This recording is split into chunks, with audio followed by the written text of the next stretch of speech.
Hey guys, it's Maurice. Today I'm going to be teaching you how to chest slash shoulder hoop. Um, so first I want to teach you how to stretch for it. Um, and then we'll move on to some basic moves that you'll need that will help your body remember how to move when you're chest hooping. So you have to know that this process takes a really long time. I myself, it took me about 3 weeks to learn, and that was me practicing for about an hour to 2 hours a day. So just don't feel like you have to rush because other people are so good at it, because that's sort of why I wanted to do it. But it is just a natural process that your body goes through. It's just muscle memory, and you just have to teach your body how to do it. So I'm going to just go through some moves that helped me because I just learned from a few videos, and I'm just gonna kind of collaborate them, and hopefully it makes it a little bit easier for you guys to learn.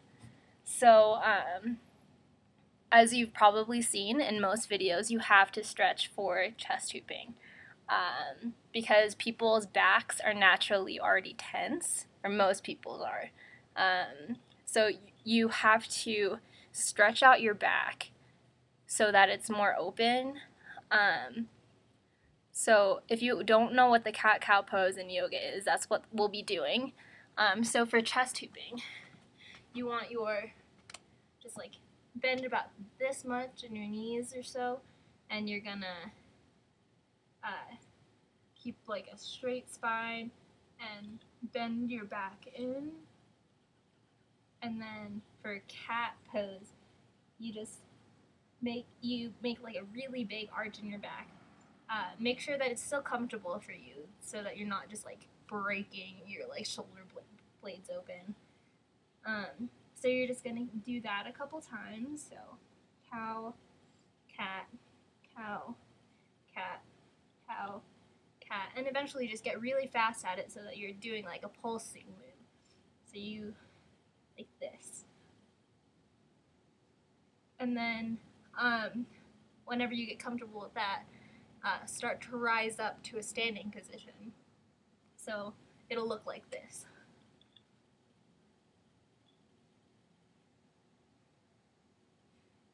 And then once you're standing up like that, you'll notice that that's the position you're going to be in whenever you're chest hooping.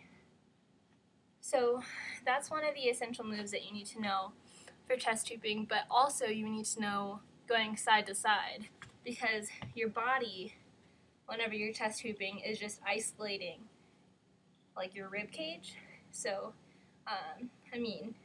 the analogy that I've learned is that you're painting the inside of a barrel with your body. So to do that, you need to know how to go side to side without moving anything below like your belly button. So just put your hands on your hips and just go side to side like that.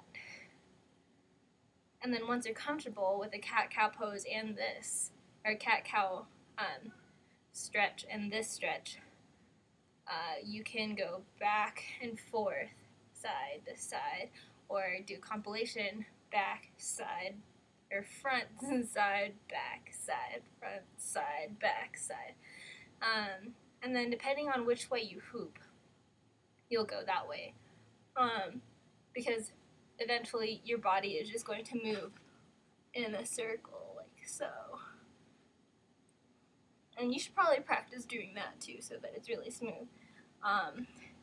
So that's one thing that creates muscle memory for you, to be able to chest hoop. The other is just knowing how to hoop on your chest without the arm. So let me show you.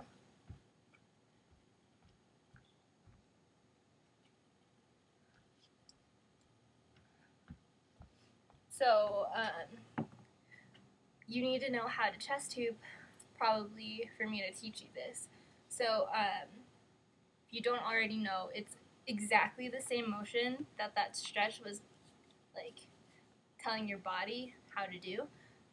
So just give it a good even spin in whichever direction you hoop.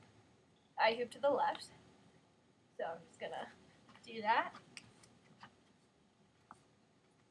and start chest tubing. So you're gonna notice that the hoop touches you here, like right in the middle of the top of your body, or your torso, and then your sides, and then your back also. And so you're going to want to get comfortable with this, especially doing it stationary. If you spin, which is like the trick to everything, slowing it down, it makes it go much slower, and then you can feel where the hoop is going to be touching your body. And that's how I learned, just learning where the hoop is making contact with your skin. You're gonna want to wear a tank top as well, because especially if you have gaffer tape on your hoop, it just makes it stick much better to your skin. So after you get chest tubing, no hands down, like that, you're gonna want to learn how to stick one of your arms in. So if you just keep your hoop at your waist, you'll notice like openings here, here, here, here. So you want to just practice sticking your arms in, like that. And once you're comfortable with that, I think that should be one of the basic things whenever you're learning a waist tube. But once you're comfortable with that, you should be able to like stick your arm in whenever you're hooping on your chest, like no arms. So hooping on the chest, and then you want to stick an arm in, like that. So you're gonna have to notice where there's an opening to do that. So the opening on my side is gonna be there, there, there, there, there, there. You're just gonna stick it in, and then you'll notice that you kind of have to give the hoop a shove, like on your shoulder that's in the hoop. And make sure to keep the other arm out of the way, because I've whacked myself in the face a good couple of times just not being conscious of my other arm. So once you're comfortable with that arm, you're going to switch and stick your other arm in.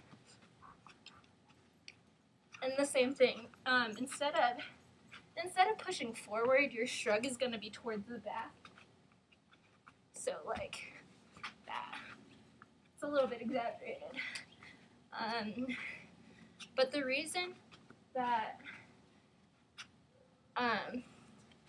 the chest hooping without the arms is super important is that you're really just doing that move, and then your arms are kind of an extension of your torso. So what you're going to do is kind of just push your arm through your torso. Like, you're going to want to keep your arms like noodly and as like loose as possible, so that whenever you go side to side, they kind of like move by themselves. So you want the momentum of your torso to be moving your arms so that the hoop goes around you.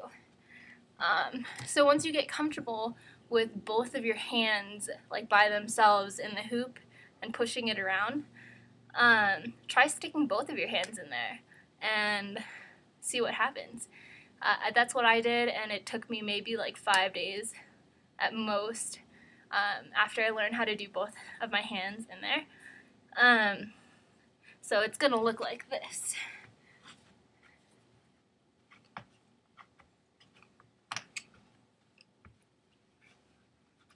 And you can take your arms out and put them back in, and out, and in, and out, and in.